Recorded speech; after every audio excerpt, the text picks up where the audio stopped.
कक्षा 4 पाठ 7 नेताजी सुभाष चंद्र बोस। भारत के स्वतंत्रता संग्राम के महान नायक नेताजी सुभाष चंद्र बोस के नाम को कौन नहीं जानता। उनका नाम लेते ही वीरता और साहस की सजीव मूर्ति आंखों के सामने उपस्थित हो जाती है। वे भारतीय स्वतंत्रता संग्राम के महासेनानी थे। सुभाष चंद्र बोस का जन्म 23 जनवरी 1897 को कटक में हुआ था। उनके पिता का नाम जानकी दास बोस और माता का नाम प्रभावती था। जानकी दास बोस कटक में सरकारी वकील थे। उन्होंने अपने पुत्र का लालन पालन बड़े प्यार से किया तथा उसकी शिक्षा का उचित प्रबंध किया। 5 वर्ष की अवस्था में उन्हें स्कूल में प्रवेश दिलाया गया। स्कूल में अंग्रेज सहपाठियों और अध्यापकों के व्यवहार से उन्हें पता चला कि परतंत्र देश के निवासियों का जीवन कैसा होता है। यहीं से उनके मन में अपने देश को स्वतंत्र कराने की इच्छा जागृत हो गई। सन 1913 में उन्होंने बहुत अच्छे अंक लेकर मैट्रिक परीक्षा पास की और छात्रवृत्ति भी प्राप्त की। स्कूली विषयों के अतिरिक्त उन्हें अन्य विषयों से संबंधित पुस्तकों को पढ़ने का भी शौक था। स्वामी विवेकानंद के उपदेशों का उन पर गहरा प्रभाव पड़ा। छात्रावस्था से ही उनके मन में दीन दुखियों और रोगियों की सेवा करने की इच्छा उत्पन्न हो गई। मैट्रिक के पश्चात सुभाष चंद्र बोस ने कलकत्ता वर्तमान कोलकाता के प्रेसिडेंसी कॉलेज में प्रवेश ले लिया। उनका व्यक्तित्व इतना प्रभावशाली था कि वे शीघ्र ही विद्यार्थियों के नेता बन गए। यहाँ से FA परीक्षा पास करने के बाद उन्होंने स्कॉटिश चर्च कॉलेज से सन 1919 में BA परीक्षा पास की। उसके बाद वे ICS इंडियन सिविल सर्विस की परीक्षा पास करने के लिए इंग्लैंड चले गए। उन्होंने परीक्षा सम्मानपूर्वक पास की किंतु अंग्रेजों की नौकरी करने से इनकार कर दिया। वे देशबंधु चित्तरंजन दास द्वारा स्थापित स्वयंसेवक दल के कैप्टन हो गए। उन दिनों भारत में अंग्रेजी शासन के विरुद्ध गांधी जी द्वारा चलाए जा रहे आंदोलन जोरों पर थे। सारे देश में रॉलेट एक्ट जैसे काले कानूनों के विरुद्ध जनता प्रदर्शन कर रही थी। अंग्रेज पूरी शक्ति के साथ इन आंदोलनों की कुचलने में लगे हुए थे। संघर्ष की इस कड़ी में सुभाष बाबू चुपचाप तमाशा न देख सके। वे आंदोलनों में कूद पड़े। उन्हीं दिनों प्रिंस ऑफ वेल्स भारत आए। सुभाष बाबू ने उनके स्वागत का विरोध किया, अतः उन्हें गिरफ्तार कर लिया गया और 6 माह के लिए जेल में बंद कर दिया गया। सन 1924 में देशबंधु चित्तरंजन दास कलकत्ता के मेयर बने। उन्होंने सुभाष चंद्र बोस को अपना प्रमुख कार्यकारी नियुक्त किया। इस पद पर रहकर सुभाष बाबू ने अनेक जनहितकारी कार्य किए। उन्हीं दिनों कलकत्ता में किसी अंग्रेज अधिकारी की हत्या हो गई। सरकार का संदेह सुभाष बाबू पर गया। उन्हें गिरफ्तार कर 3 वर्ष के लिए जेल में डाल दिया गया। वे जेल में अस्वस्थ रहने लगे तो सरकार ने कहा कि उन्हें मुक्त कर दिया जाएगा यदि वे छूटते ही भारत से बाहर चले जाएं। पर सुभाष बाबू ने सशर्त छूटने से इनकार कर दिया। लाचार होकर सरकार को उन्हें बिना शर्त ही छोड़ना पड़ा।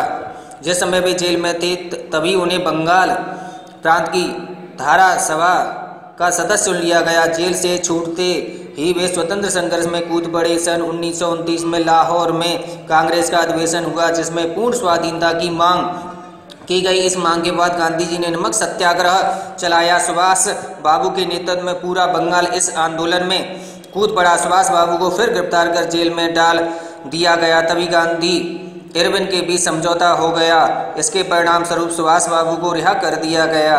26 जनवरी को कलकत्ता में निकलने वाले जुलूस का उन्होंने नेतृत्व किया। इससे अप्रसन्न होकर सरकार ने उन्हें फिर जेल में डाल दिया। सरकार ने कलकत्ता की अलीपुर जेल में उन्हें अपने कष्ट दिए। जेल के कष्टों से उनका पुराना रोग फिर उभर आया। अब उनकी बीमारी अधिक बढ़ गई तो देश में उनकी रिहाई के लिए आंदोलन शुरू हो गया। सरकार उन्हें रिहा नहीं करना चाहती थी पर आंदोलनों को भयंकर होते देखकर उन्हें रिहा करने को तैयार हो गई। किंतु सरकार ने शर्त रखी कि वे रिहा होते ही भारत से बाहर चले जाएंगे। यह शर्त सुभाष बाबू को स्वीकार नहीं थी, किंतु कुछ मित्रों और शुभचिंतकों की बात मानकर उन्होंने सरकार की शर्त मान ली। वे जेल से रिहा होकर अपना इलाज करवाने के लिए स्विट्जरलैंड चले गए। वहाँ रहते हुए उन्होंने फ्रांस और लंदन की भी यात्राएं की। जैसे ही वे भारत लौटे उन्हें फिर गिरफ्तार कर लिया गया। इस बार उनका स्वास्थ्य पहले से भी अधिक गिर गया। सरकार ने उन्हें छोड़ दिया और फिर इलाज के लिए स्विट्जरलैंड चले गए। जब वे स्विट्जरलैंड में इलाज करा रहे थे तो उन्हें हरपुर में होने वाले अधिवेशन का अध्यक्ष चुन लिया गया। यह सन 1938 की बात है। एक वर्ष बाद सन 1939 में उन्होंने फिर अध्यक्ष पद के लिए अपनी उम्मीदवारी की घोषणा कर दी।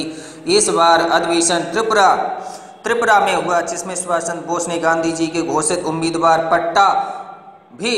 पट्टाभी सीतारामैया को पराजित कर दिया। इससे गांधी जी इतने क्षुब्ध हुए कि उन्होंने इसे अपनी हार मान लिया। यह देखकर सुभाष बाबू ने यह कहते हुए अध्यक्ष पद से इस्तीफा दे दिया कि उनकी जीत अर्थहीन है, क्योंकि वे भारत के महान व्यक्ति गांधी जी का विश्वास प्राप्त करने में असफल रहे हैं। सन 1939 में दूसरा विश्व युद्ध आरंभ हो गया। इस समय सुभाष बाबू घर के अंदर नज़रबंद थे। उन्होंने नज़रबंदी से निकल भागने के लिए एक योजना बनाई और एक दिन पुलिस की आंखों में धूल झोंककर नज़रबंदी से निकल गए। अनेक कठिनाइयों का सामना करते हुए वे जर्मनी जा पहुँचे। वहाँ उन्होंने हिटलर से भेंट की। जर्मनी में अपने उद्देश्य की पूर्ति न होते देख वे सन 1942 में जापान चले गए। वहाँ उन्होंने जापान द्वारा बंदी बनाए गए और पूर्वी एशिया के प्रवासी भारतीयों के सहयोग से आज़ाद हिंद फौज का गठन किया। जापानियों ने भी सुभाष बाबू को भरपूर सहयोग दिया। सुभाष चंद्र बोस ने भारत की अंग्रेजी सरकार के विरुद्ध युद्ध की घोषणा कर दी।